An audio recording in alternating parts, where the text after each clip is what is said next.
Hello students.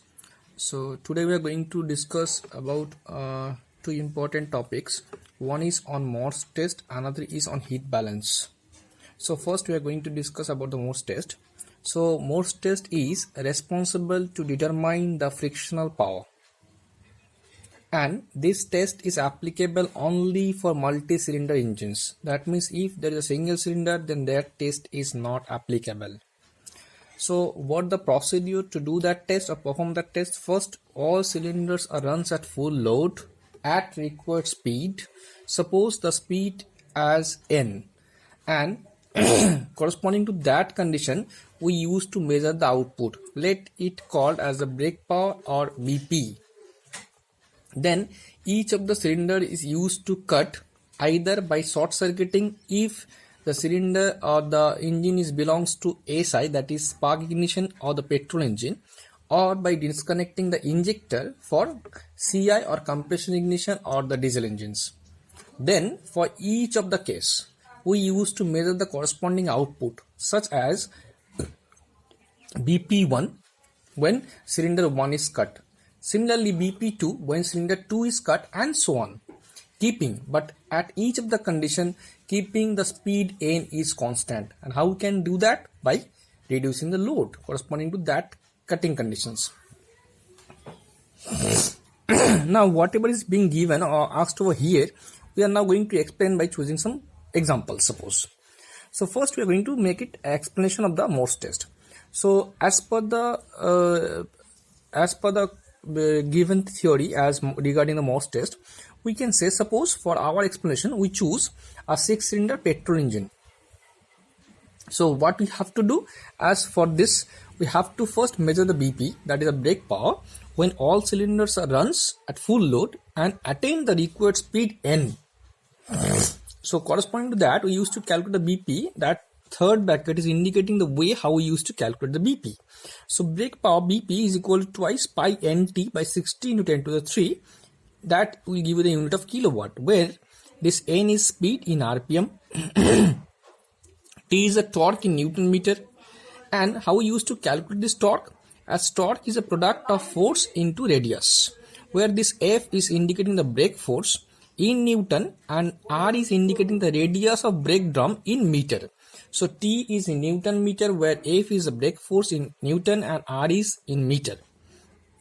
Now sometimes this brake force is not given directly. At that time, suppose brake load is given, as we used to calculate the brake force at that time as a product of mg, where this m is indicating the brake load in kg and g is the gravitational acceleration in meter per second square. So kgm per second square means Newton. So brake force is in Newton.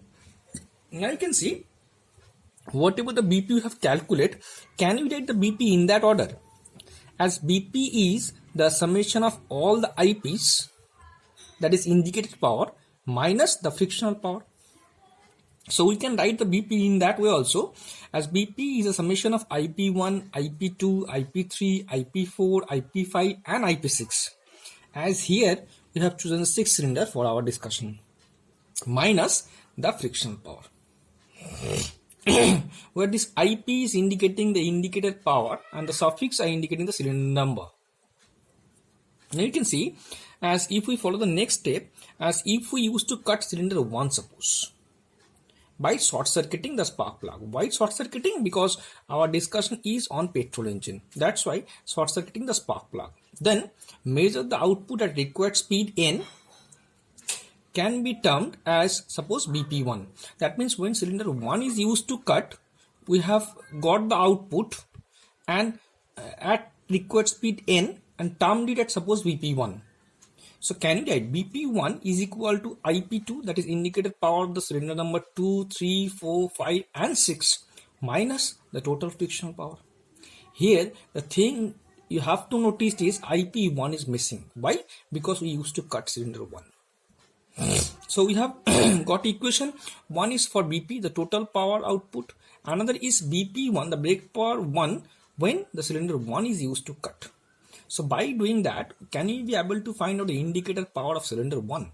As IP1 will be equal to BP minus BP1. Similarly, we can also calculate the IP2 as BP minus BP2 and so on. By that way, you used to calculate the indicator power of each of the cylinder as indicator power of cylinder number 1, cylinder number 2 and so on. So total IP is IP1 plus IP2 plus dot dot dot up to the last cylinder as IP6 over here for our discussion.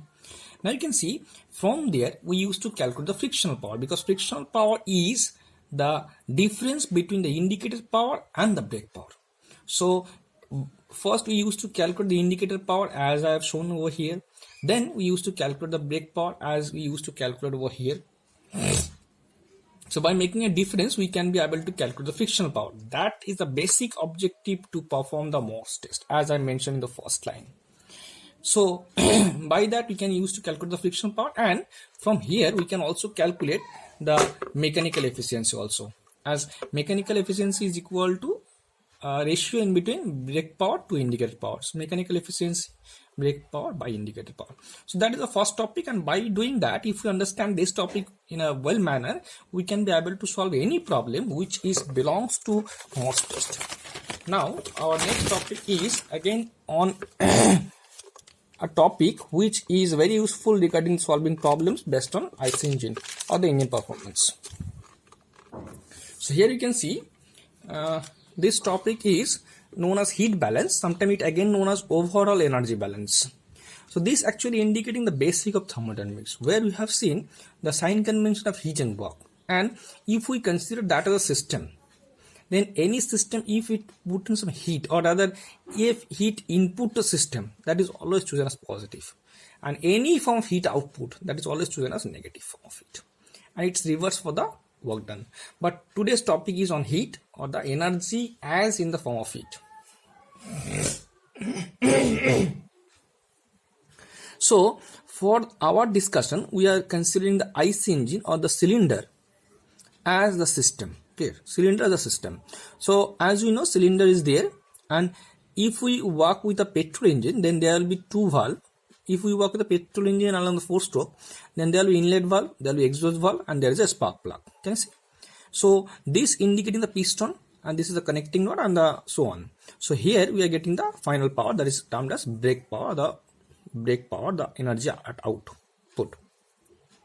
So to cool the cylinder, we used to provide a lining, clear, or we used to provide a passage through which we used to pass the coolant, so that as this part is responsible for the purpose of combustion, we used to put the fuel over here through the inlet valve, and by making a compression process or by the help of spark plug, we used to make the combustion process.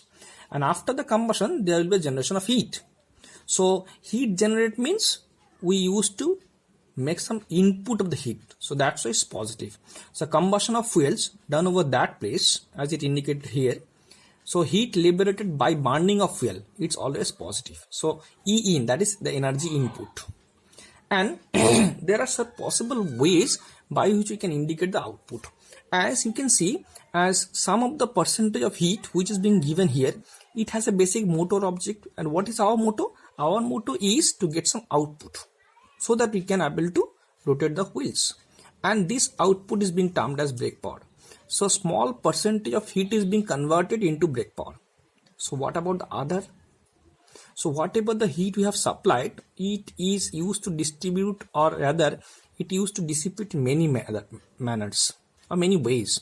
The first is some percentage is being converted into brake power, that is our objective, but still there is a huge loss, and the loss is the heat as it carried out by the coolant, as over here.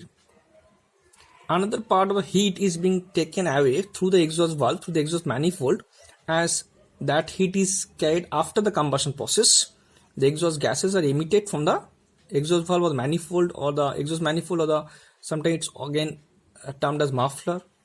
So through that we used to it move towards the atmosphere. So there is a heat loss, there is a heat loss, and there is a heat useful. That means a percentage of heat that is makes the useful sense, but still some of the heat are there which is not in the account, rather we are not able to account it. So those heat are being termed as unaccounted heat or unaccounted form of energy. Where does it goes? It can move into the atmosphere or the surroundings through radiations or some other effects. Clear? So when it used to calculate the brake power, that means here we have already involved the frictional losses here. So now if we want to make a sheet over here as similar to that of the account as it managed in bank, suppose we can say there is a credit, that is a positive side, and there is a debit, that is a negative side. So anything is being added, that is always taken as credit or the positive, and anything that is being taken away from the system, that is being taken as negative or the debit side. So first we used to write, we are making a balance sheet over here. That left part is indicating the energy in. As suppose in both the cases we used to choose the unit as kilowatt. So energy in kilowatt, energy out is also in kilowatt, suppose. So we can say as energy in, there is only one point, as the energy being supplied by combustion of fuels. So can you find out the heat released or the heat liberated by the fuel? It will be E in, suppose the energy in or the heat in is equal to mf dot into CV. It's again depend upon units, clear? It's kilojoule per second, that's why mf dot. If it's kilojoule per minute in any of the problems, then you can take mf as kg per minute. But here we used to indicate as kilowatt, that is kilojoule per second, that's why mf dot mass of fuel consumed in kg per second. Got it? And what about CV? CV is the lower calorific value. It's not the higher calorific value. So it's always lower calorific value of the fuel in kilojoule per kg. So if we make a total, then this is the input, so it can be considered as 100%. So total over here, the credit side is 100%. To make it balance sheet in proper sense, the debit side is also having a 100% same. Let us do that. So first we are taking the energy out, as the first point is A, that is output, our proper objective or motto. So output is BP. We used to calculate as 2 pi nt by 60. If it's T in kilonewton meter, then we can find out N is in RPM. 2 pi into 60 is, it will be in kilowatt. And what is the corresponding percentage? We can make that as BP by E in. E in this, we used to calculate the amount. So we used to calculate the same amount also BP. Now by doing that, BP into E in into 100, whatever it comes, it will give you the percentage for this part A, or the for output part. Next is energy carried out by the exhaust gas as moved towards the exhaust manifold. Can you see? So you can see there are two temperatures. One is the exhaust gas temperature, another is the final temperature where it meets. It meets in the ambient of the atmosphere. So we can write as the total energy that carried out by the exhaust gas, suppose indicated by E suffix G, it will be mg dot, that is the mass flow rate of gas in kg per second, CPG, that is specific heat of gas at constant pressure, and this is the temperature difference. One is Tg and this T ambient. Tg is the temperature of the gas, exhaust gas, in degree Celsius suppose, or in degree Kelvin, and T ambient is the ambient temperature, atmosphere temperature in degree Celsius or the in degree Kelvin.